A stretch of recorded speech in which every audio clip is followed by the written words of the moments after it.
আসসালামু আলাইকুম ভিউয়ার্স, আপনারা দেখতে পাচ্ছেন এখানে আমি কতগুলো কচুর গাছ সারি করে লাগিয়ে দিয়েছি।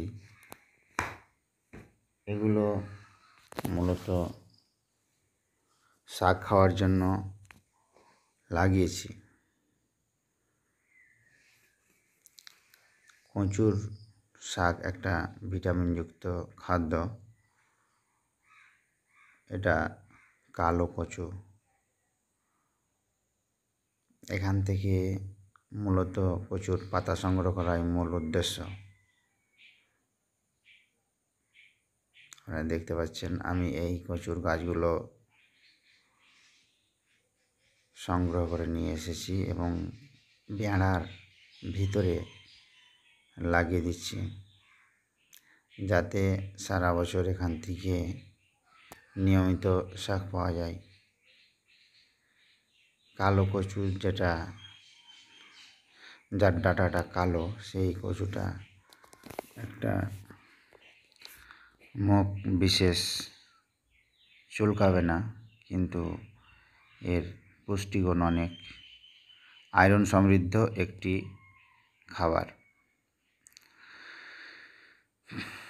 তাই যাতে সারা বছর ধরে নির্বিঘ্নে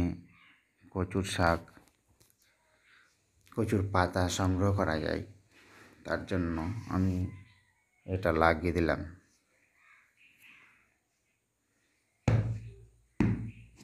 আপনারা দেখতে পাচ্ছেন আমি কিভাবে লাগাচ্ছি। শাক একটা পুষ্টি সমৃদ্ধ খাবার, যেটাকে অনেকেই অবহেলা করে থাকে। কিন্তু আমাদের বাড়ির আশেপাশে যে বিভিন্ন উদ্ভিদগুলো জন্মগ্রহণ করে, সেগুলোই হচ্ছে মানুষের জন্য একটা পুষ্টিকর খাদ্য উপাদান। এগুলোর মধ্যে থেকেই আমরা সংগ্রহ করে যদি প্রতিদিন শাক রান্না করে খাই, তাহলে মানুষের যে বিভিন্ন ধরনের শরীরের ক্যালসিয়াম, খনিজ লবণ এবং ভিটামিনের ঘাটতি, সেটা পূরণ হবে। আমরা সাধারণত কৃত্রিম খাবারের দিকে এখন ঝুঁকে পড়েছি, কিন্তু প্রাকৃতিক যে শাক সবজি খাবার, এইগুলোর থেকে আমরা অনেকটাই দূরে। এই কারণেই বর্তমান সময়ে মানুষের শরীরে বিভিন্ন ধরনের অসুখ বাসা বেঁধেছে। আমি গ্রামে আসার পরে বিভিন্ন শাক সবজি লাগানোর প্রতি একটা গুরুত্ব দিয়েছি, কেননা এটা প্রাকৃতিকভাবে এটা মানুষের শরীরে যে সঠিকভাবে কাজ করবে। আর বাড়ির পাশে কোনো জমি